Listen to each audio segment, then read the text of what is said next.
Thank you very much to have invited me. Let me present myself a little. My name is Japanese, but I'm French. I was born in Paris, and my father was artist, but I'm now the design manager of the RATP, so the Paris Transportation Company. Perhaps I'm doing the job I was dreaming at when I was a child. I didn't know what design was, but one day somebody has told me, "You are doing design." Okay, but I never did design school, but it's so. I've been put in responsibility, perhaps because I'm engineer, and in this company, engineers are not doesn't create fear. But designers and architects, perhaps.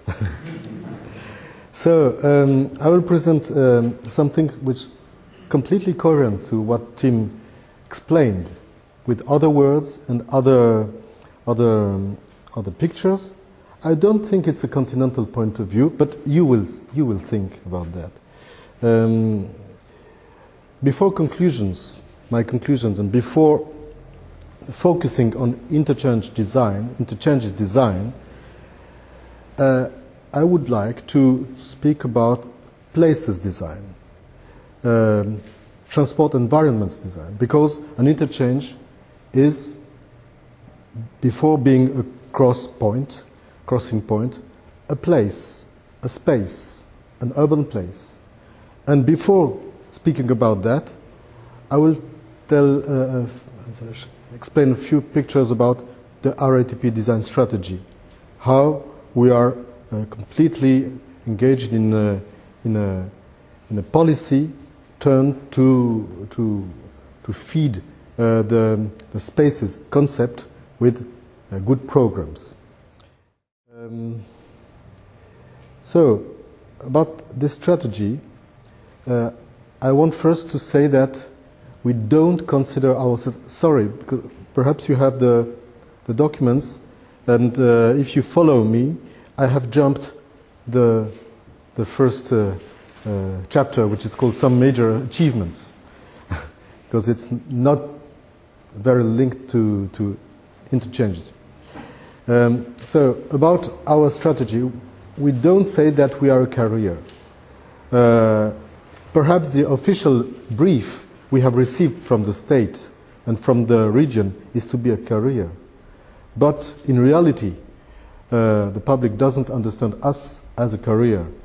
First, okay, we have a mission. We are a transport operator.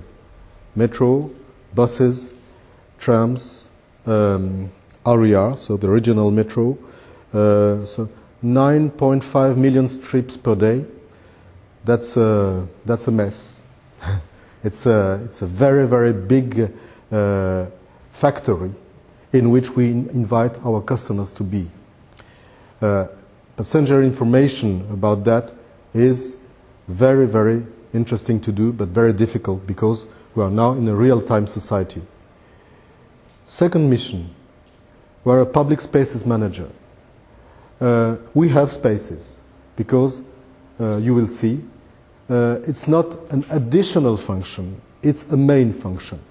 We are saying for 10 or 15 years that space management is not an obligation we have because we have transportation.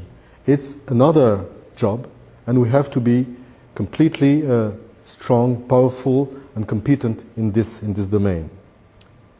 And third, we are an urban player, because we participate to the life of the city, because as you see perhaps on the left, there is some artworks. It's a metro entrance, which are really in all the international guides. So people visit Paris and visit some points which belong to us.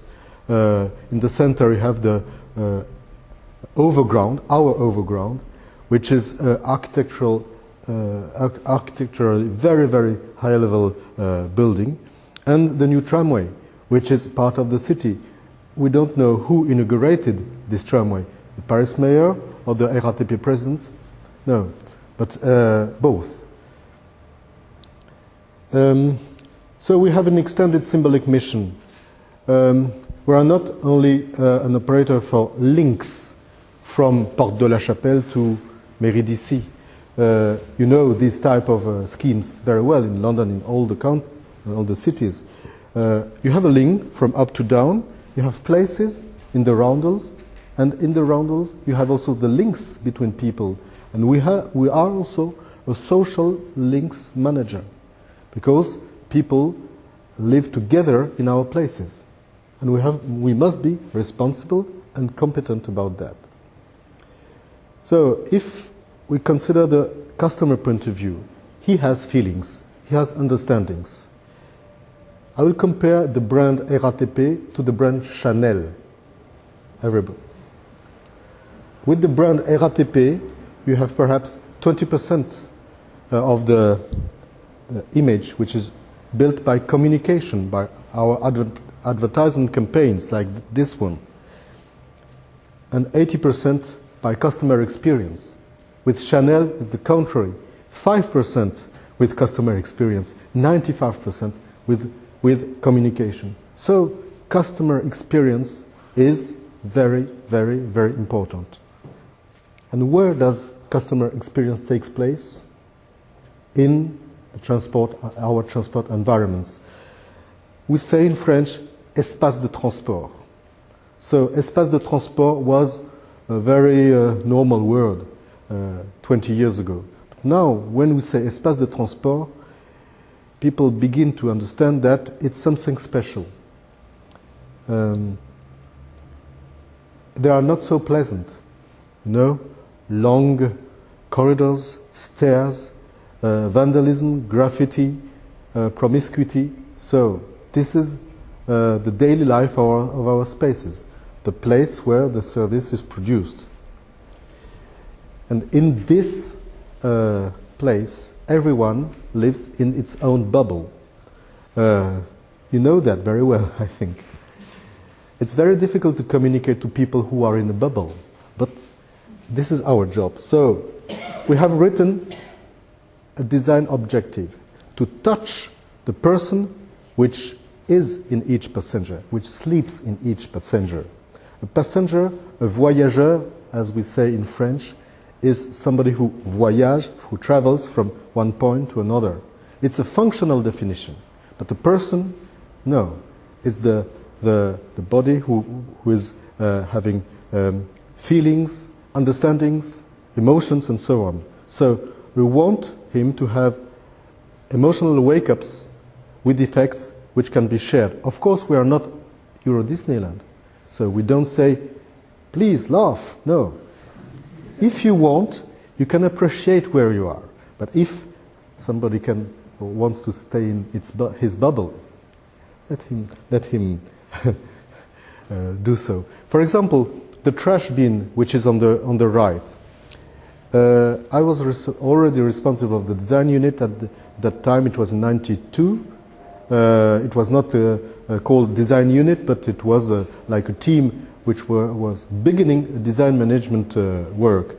And we have written a brief in which it was written for the designers, for the design competition, please make a trash bin which says to the passenger, give me your paper. It was written so. Because, of course, we wanted to put 11,000 trash bins, so it wasn't expensive to create something original. So the design who has been chosen is a little sensual. Okay, but it will change in the coming years because we have to put now trash bins which can sort our bin, trash, sorry. So, if I summarize our design strategy, I will give you 9 words. And this is the motto. We work with that. We have a book, a guideline, a strategic guideline, which is used in every design work.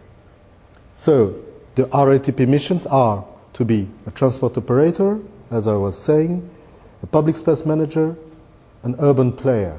So, our spaces must be easy, of course, reliable.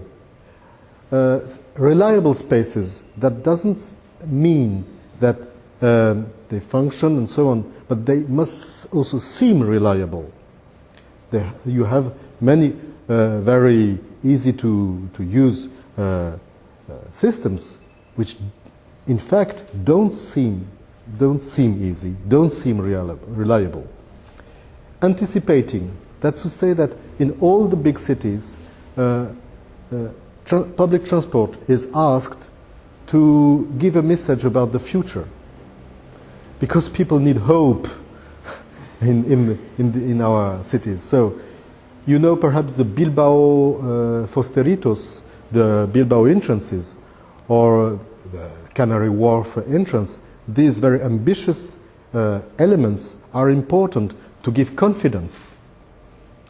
As public space manager, we have first to have regulating spaces. I will pronounce the word social control. We have to say that something is forbidden, something is allowed, that there is a danger of death, and so on. That's true. So the space must be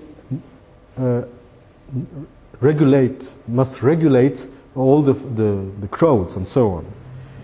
And at the same time, the space must be attentive and rewarding, so that at the end of the day, people who have used an interchange or a place can say, yes, I remember something. It was interesting. RATP has given me something. Okay. As urban player, we have to participate to the sustainability of the city. We have to be federative. That's to say, we have to work with. It's exactly the example of today, I think, with TfL and the borough of people who are working together.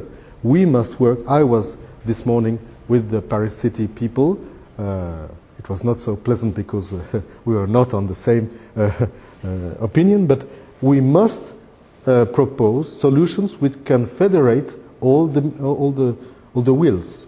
And of course, we must enhance the city with our spaces. Like you see here, the Guimard entrance. I will say an anecdote about that. Hector Guimard was a designer in 1900. The word designer didn't exist. He was an art architect. And there had been a competition in the 19th century about the new metro entrances, because the Metropolitain was due to open in 1900.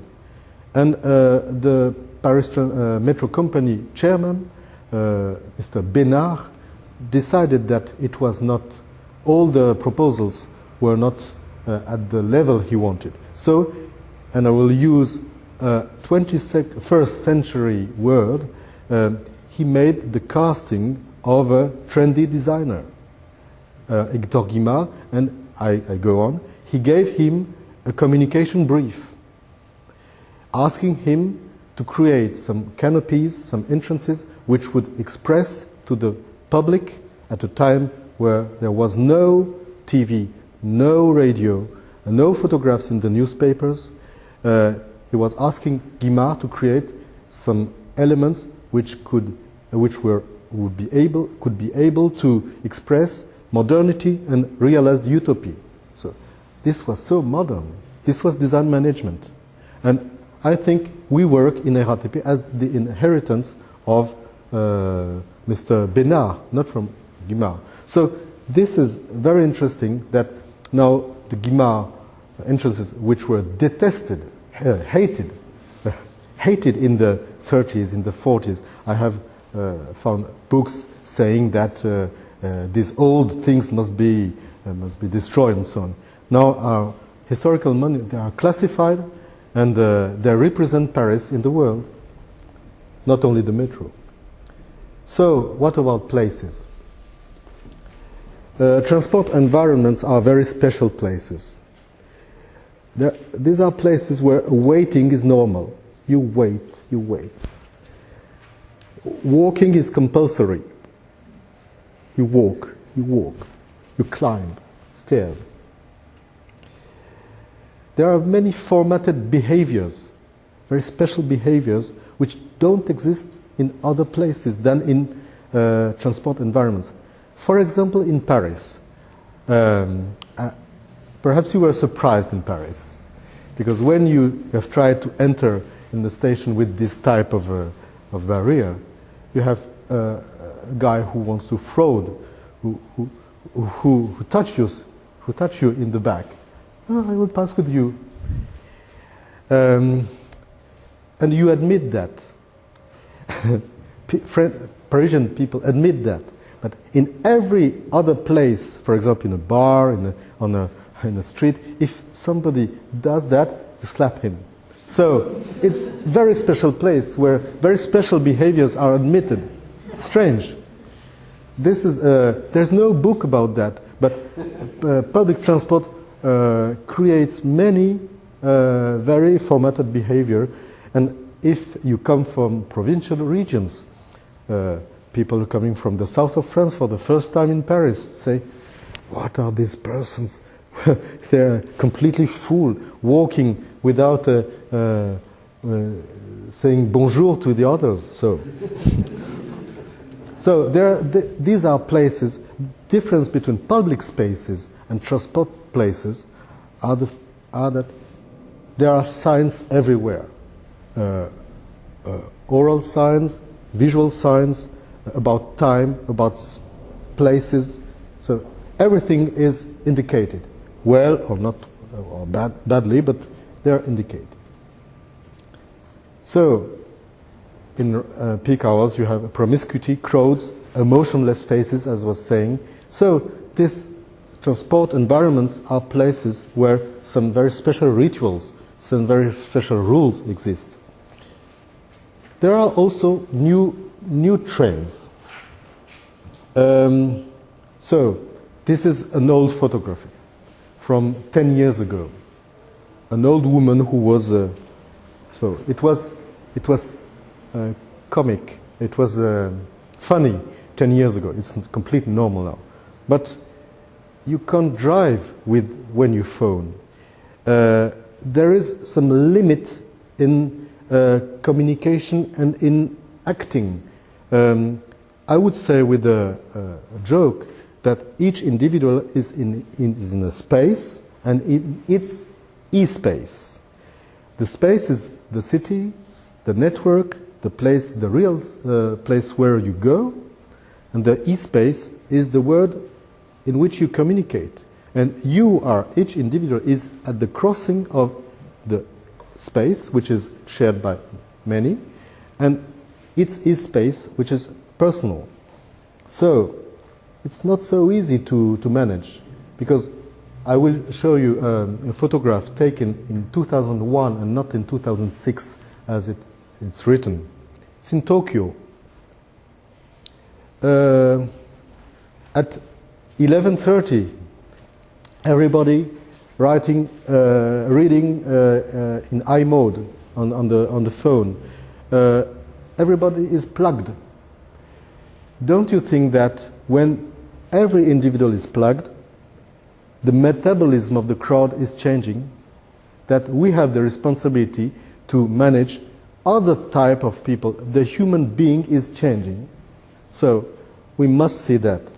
And in interchanges, I was saying to the RATP president yesterday, who is making a speech about the same subject tomorrow in the third French Assembly, that he was convinced that indeed when people are all plugged, it's not the same material we have to manage.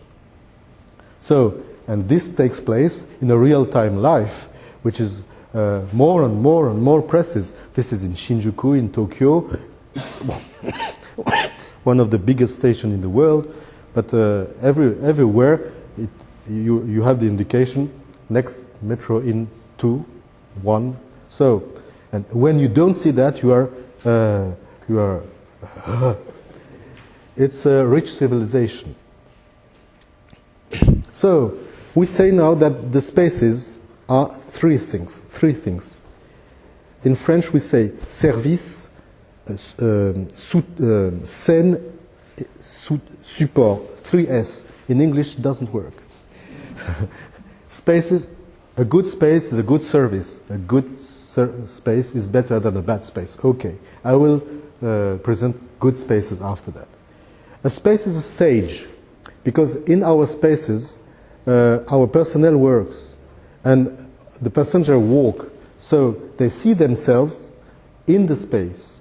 And if a station master must work in a bad station, he's a hero.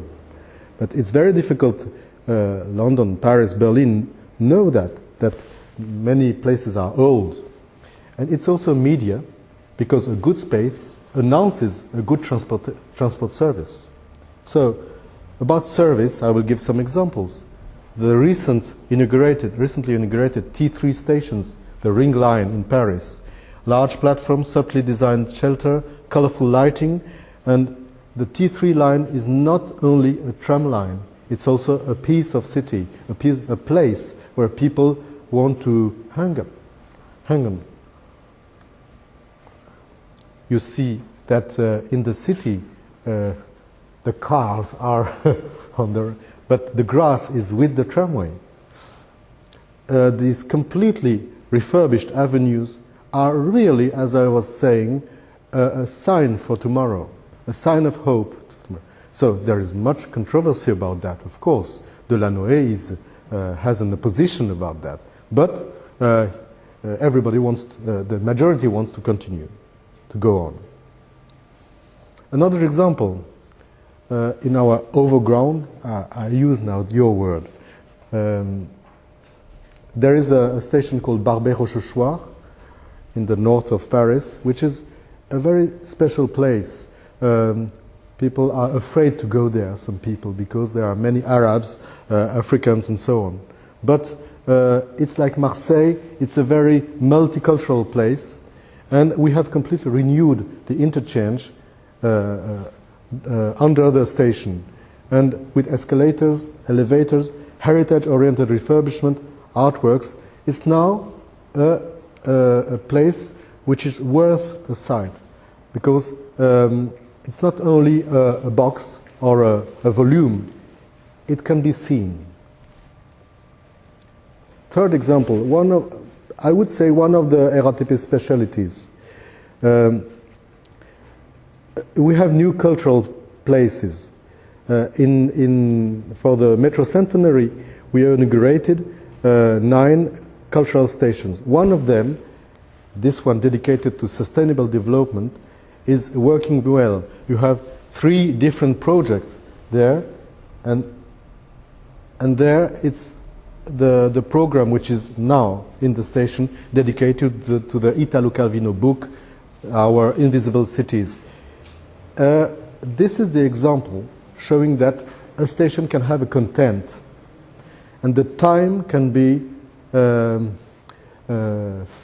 filled by an activity, reading something. So every day it's not possible, but sometimes, and it gives a great value to the place.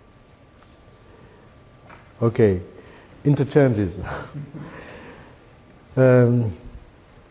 Let's travel in La Défense. It's a big interchange in the west of Paris. We have completely renewed the place.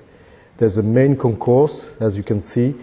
There are many lines, 15 bus lines, SNCF trains, RER, Metro Express Metro A line, Metro Line 1, tramway, and also private buses and a big shopping mall. 5 years ago, we have put this multimodal real-time information panel. Nobody uses it because people don't need it. But it's like a symbol. It works, and every RATP executive wants to show it, but it's not used. instead of that, many small screens would have been useful. Next time. Multimodal Surveillance Center, where buses, RER, metro spaces are seen together. Formerly, there was 3 different points. And creating an interchange doesn't mean that everything is at the same place. We have seen that the buses, there was a necessity to share and to create a dedicated space for buses. So there is a special entrance for the bus terminal, which functioned very well. Of course, there is a link underground between buses and the rest. So this is perhaps the only theoretical word I want to say about interchanges. There are 6 basic functions. First, of course, it's a transport environment element. So it's a flows connector for vehicles and especially for pedestrians. Then it's a public space, and the public space is not managed as a transportation tool. If I can be a little poetic, a flow in transportation, the rules are vertical. You define a program, you execute a program, and you compare what is executed to what was programmed. You obey to a program. In public space management, it's horizontal.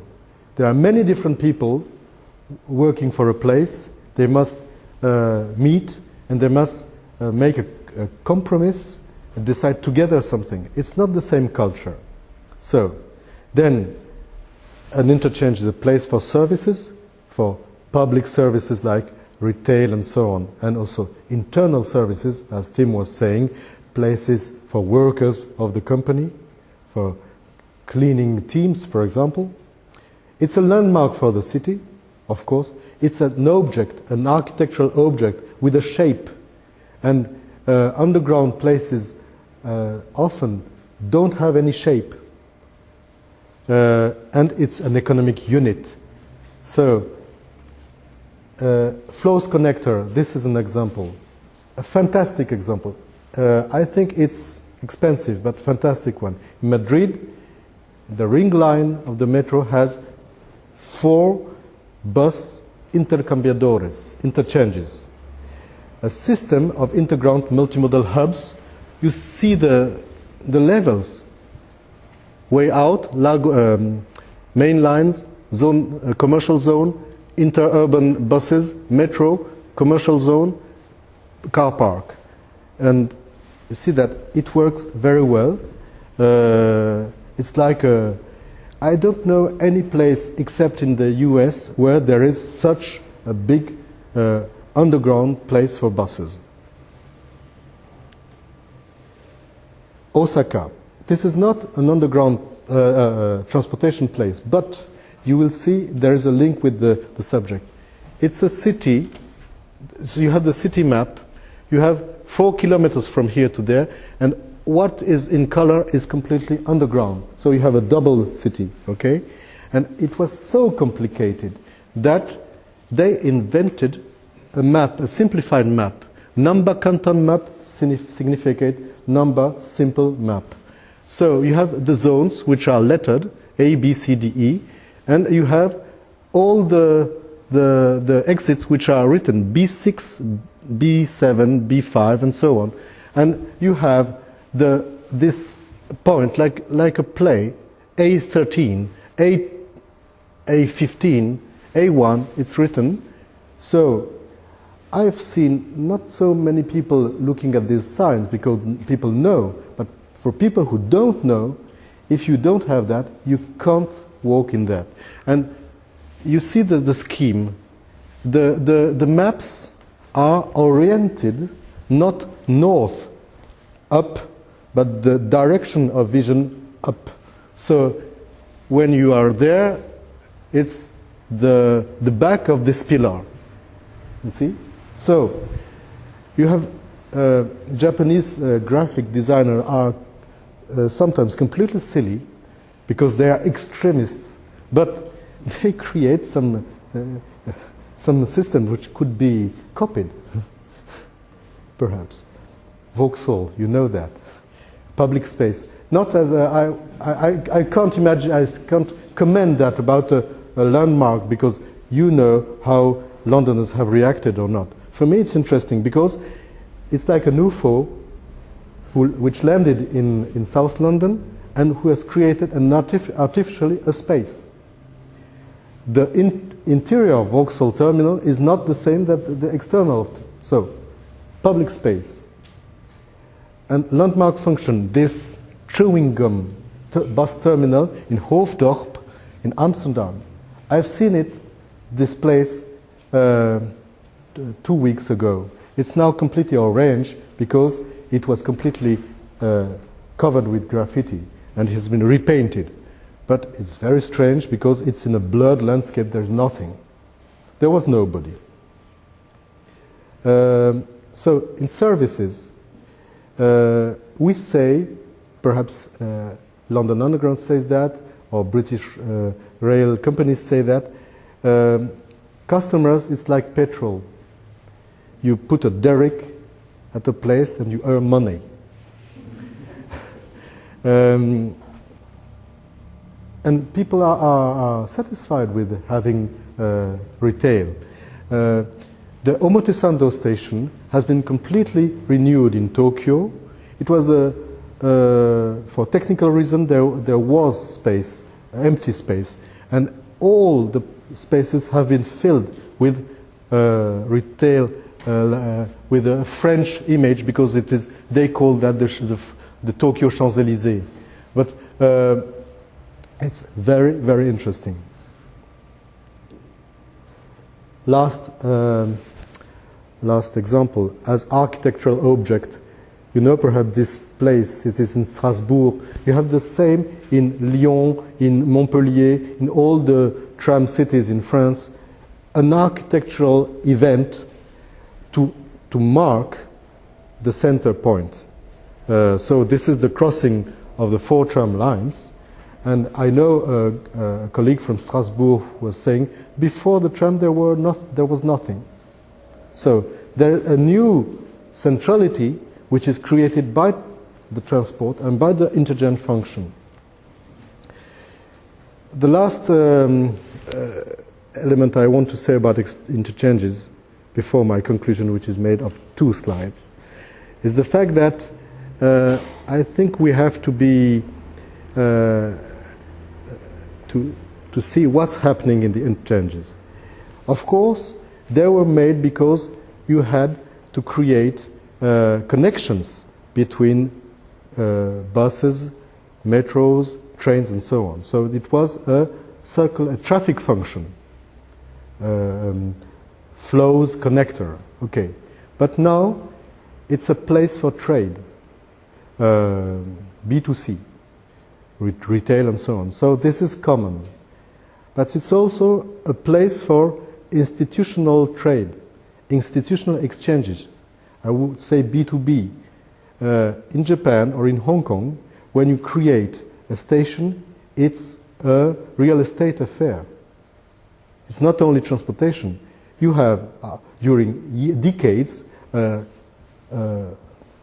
budget flows between investors, transportation company, city, and so on. So it's because there are people. People are this petrol. So gathering everybody. When you were showing Epps fleet with the car parks, a Japanese would be completely, and where will I put my towers?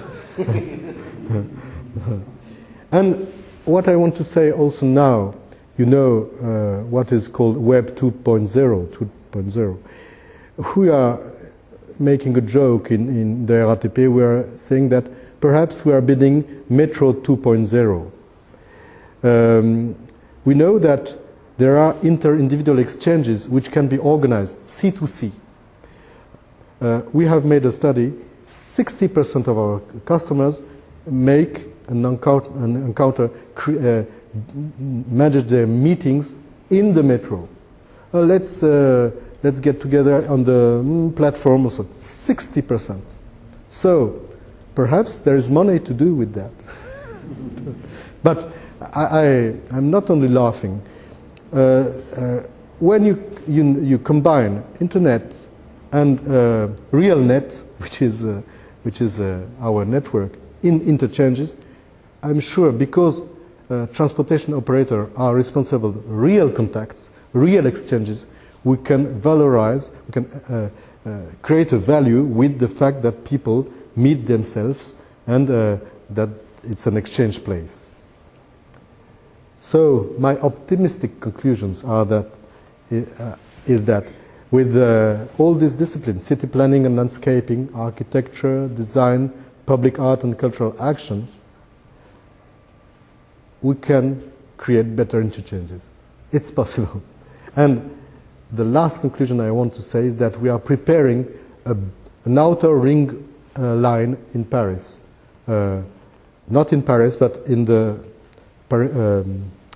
orbital cities. 40 kilometers metro line for 2030, I think. The work could begin in 2012, and it will last perhaps 20 years. But the way we want the scheme of this line will not be managed only by transportation matters, but also by space matters, where a station, an interchange must be created to enhance the city, to be organized with the city. So this is very interesting. It's the first time that in Paris region you will draw a line, not only because of creating a line, but also where must the point is the point. That was my presentation. Thank you. Thank you very much.